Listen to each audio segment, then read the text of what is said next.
Assalamualaikum warahmatullahi wabarakatuh. Tadi pun saya Helian Sari, mahasiswa PPG dalam jabatan kategori 2 LPTK Universitas Lampung. Hari ini saya akan melaksanakan praktik pembelajaran untuk memenuhi uji kinerja di sekolah saya di SNPN 27 Kesawan.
Baik, sebelum mulai pembelajaran, baiknya kita berdoa terlebih dahulu ya.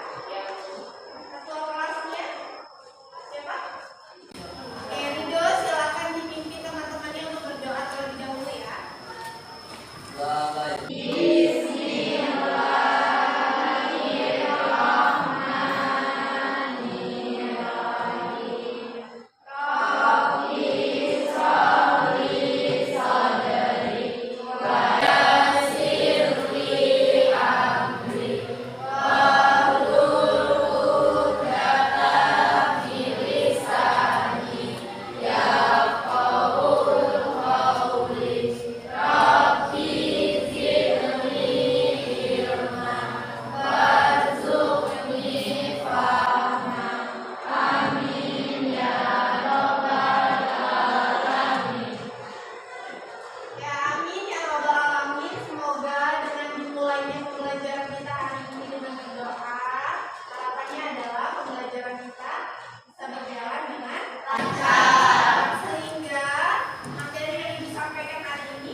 mendeskripsikan hakikat dan teori kedaulatan dengan benar sesuai dengan Undang-Undang Dasar Negara Republik Indonesia tahun 1945. Anak-anak, hari ini kita akan mempelajari materi hakikat dan teori kedaulatan dengan menggunakan model pembelajaran mixed dan juga metode diskusi. Jadi anak-anak nanti ada diskusi bersama dengan kelompoknya masing-masing ya. Kalau ibu sudah bentuk kelompok, oke sudah ya. Kalau sudah, ibu kasih waktu untuk silakan anak-anak duduk dengan kelompoknya masing-masing ya.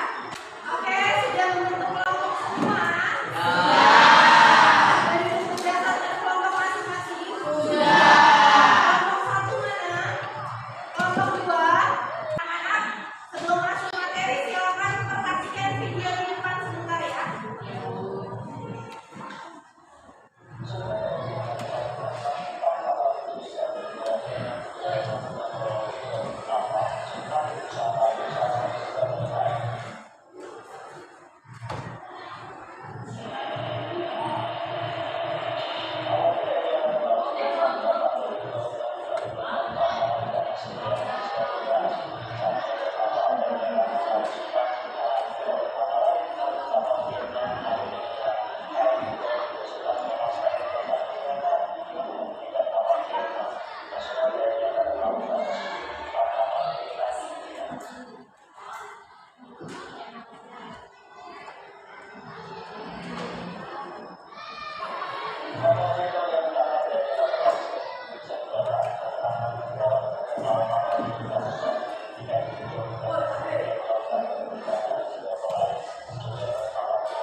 Anak bisa menyimpulkan tidak? Video apa tadi? Ada yang bisa menyimpulkan?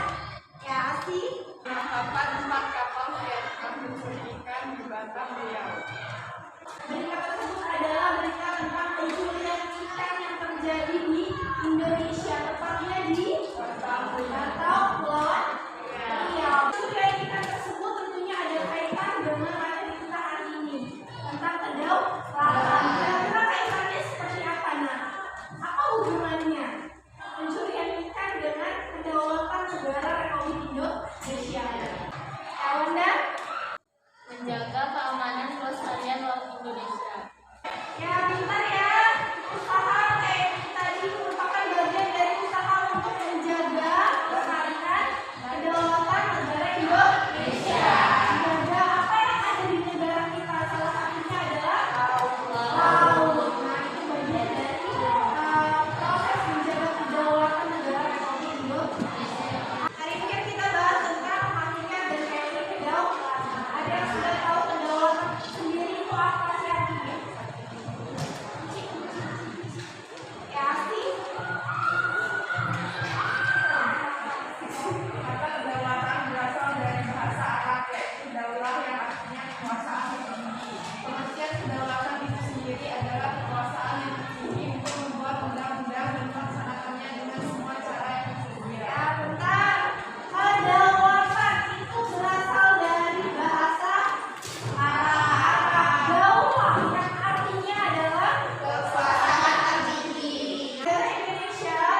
kedaulatan rakyat berarti juga pemerintahan mendapatkan mandatnya dari rakyat, oleh rakyat, dan untuk rakyat.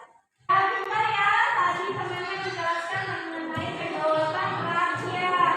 Kedaulatan rakyat berarti kan kita mendapatkan mandatnya dari rakyat, oleh rakyat, dan untuk rakyat. Nah, hal tersebut merupakan khas ataupun gaya demokrasi yang ada di Indonesia. Dari rakyat, oleh rakyat, dan untuk rakyat. Ada yang tahu tidak ini tokoh siapa nak? Ya, kita Godin. Siapakah Jane Godin tersebut? Seorang ahli tata negara dari Prancis yang hidup di tahun 1500. Ya, kita ahli tata negara dari Prancis. Lihat gambarnya di depan semua. Lihat. Nah, itu gambar Jane Godin. Jane Godin ini ahli tata negara. Nah, Jane Godin ini menjelaskan juga mengenai kedaulatan.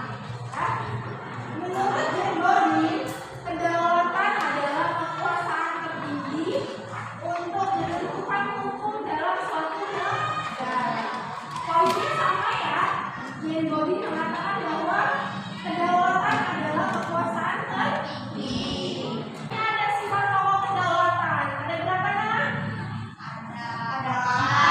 Yang tahu apa saja? Yang kedua?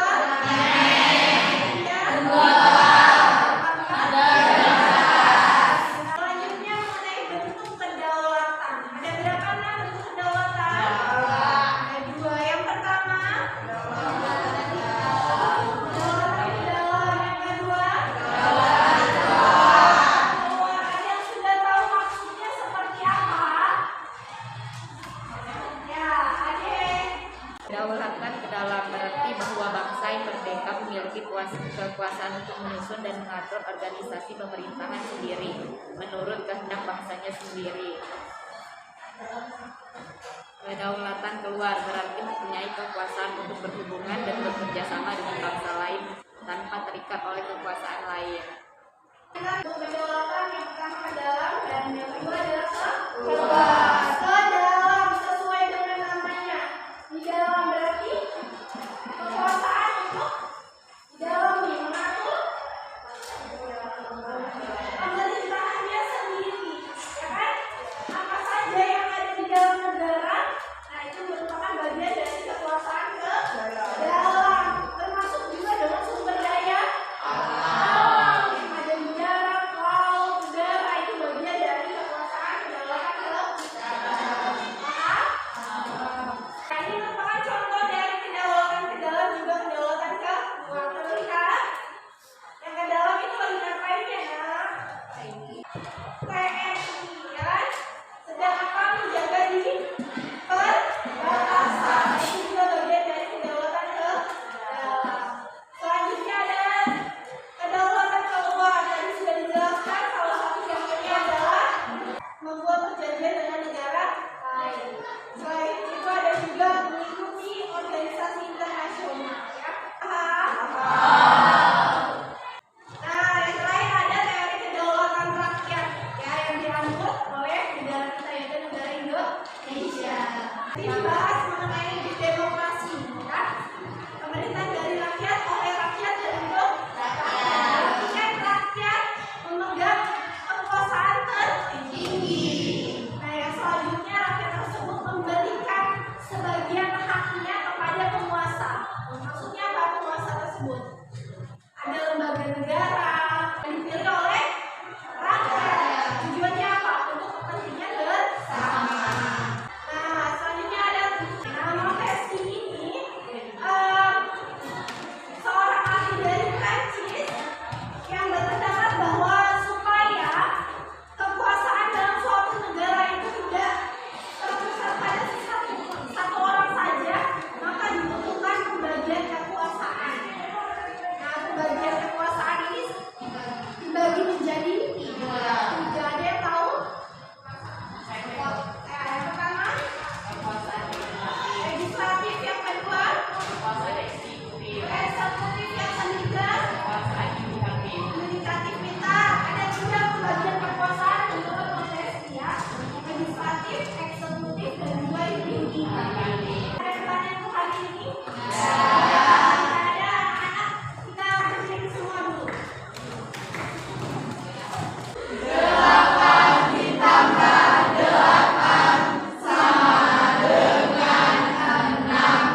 Mengapa duta dan konsul merupakan bentuk kedaulatan? Contoh kedaulatan negara.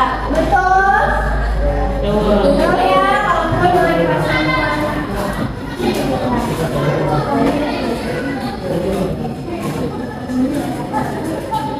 ya, selanjutnya Kekuasaan negara tidak dibatasi oleh kekuasaan lain tidak terbatas. Jawabannya tidak betul. Betul. Oke, boleh kosong. Lanjut. Raja atau penguasa merupakan kekuasaan dari merupakan betul. Ya, boleh kosong. Assalamualaikum warahmatullahi wabarakatuh.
Anak-anak, presentasinya sudah bagus.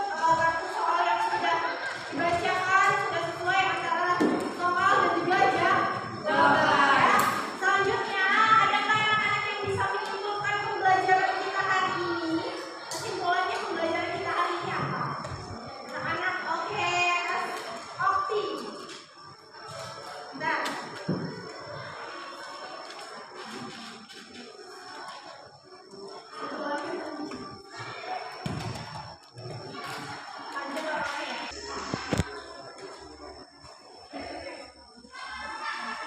Kesimpulan yang dapat kita dapatkan pada hari ini yaitu 1. Tentang pengertian kedaulatan, kekuasaan yang tertinggi untuk membuat undang-undang dan melaksanakannya dengan semua cara yang tersedia. 2. Sifat-sifat pokok kedaulatan. 1. Bersifat asli. 2. Permanen. 3. Tunggal. Dan 4. Tidak terbatas. Dan kedaulatan ada dua bentuknya. 1. Kedaulatan ke dalam, berarti bahwa bangsa yang merdeka memiliki kekuasaan untuk menyusun dan mengatur organisasi pemerintahan sendiri menurut kehendak bangsanya sendiri. Yang kedua, kedaulatan keluar, artinya kekuasaan untuk berhubungan dan bekerja sama dengan bangsa lain tanpa terikat oleh kekuasaan lain.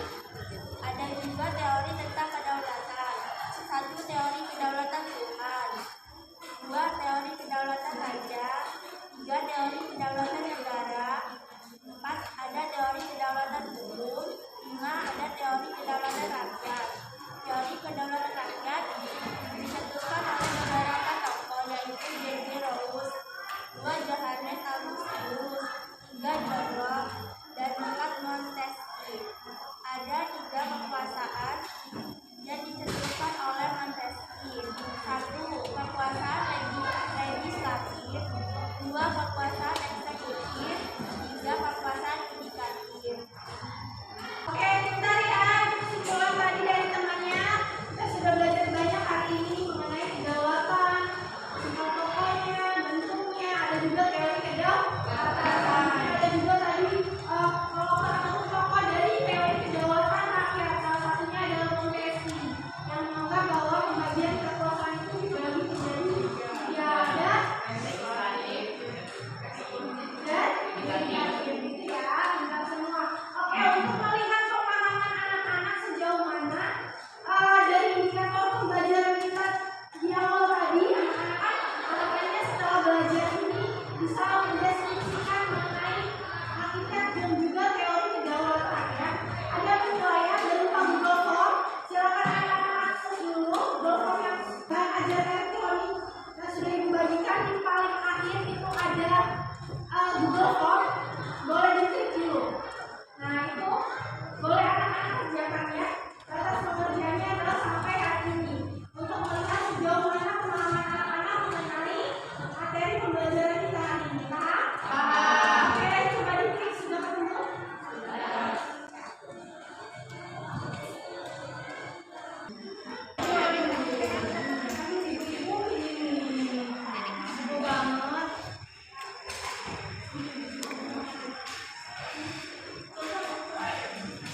Ya oke Kak, sudah membuka semua ya buku formnya?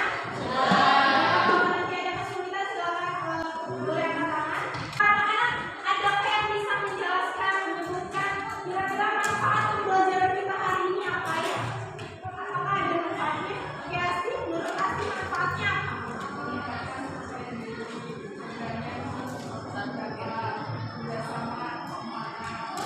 Oke, pintar. Ada lagi?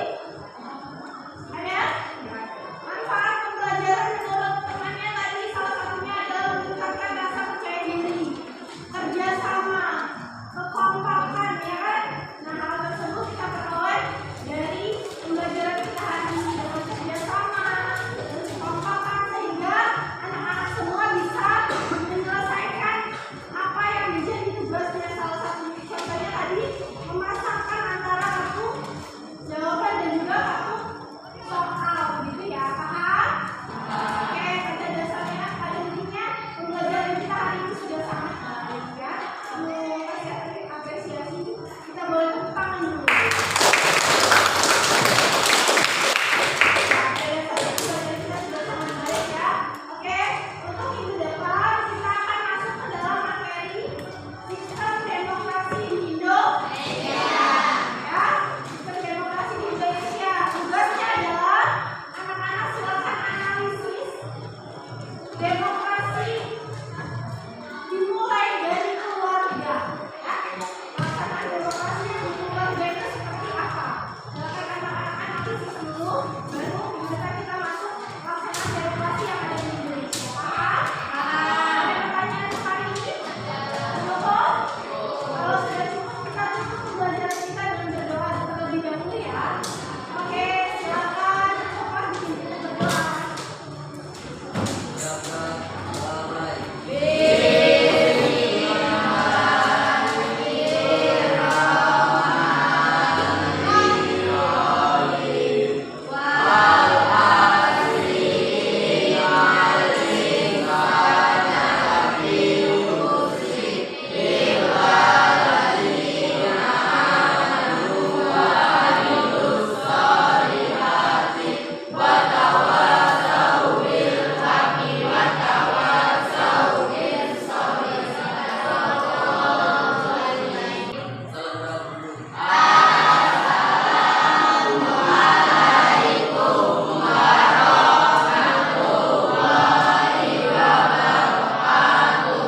Waalaikumsalam warahmatullahi wabarakatuh. Terima kasih, kita ketemu lagi minggu depan ya.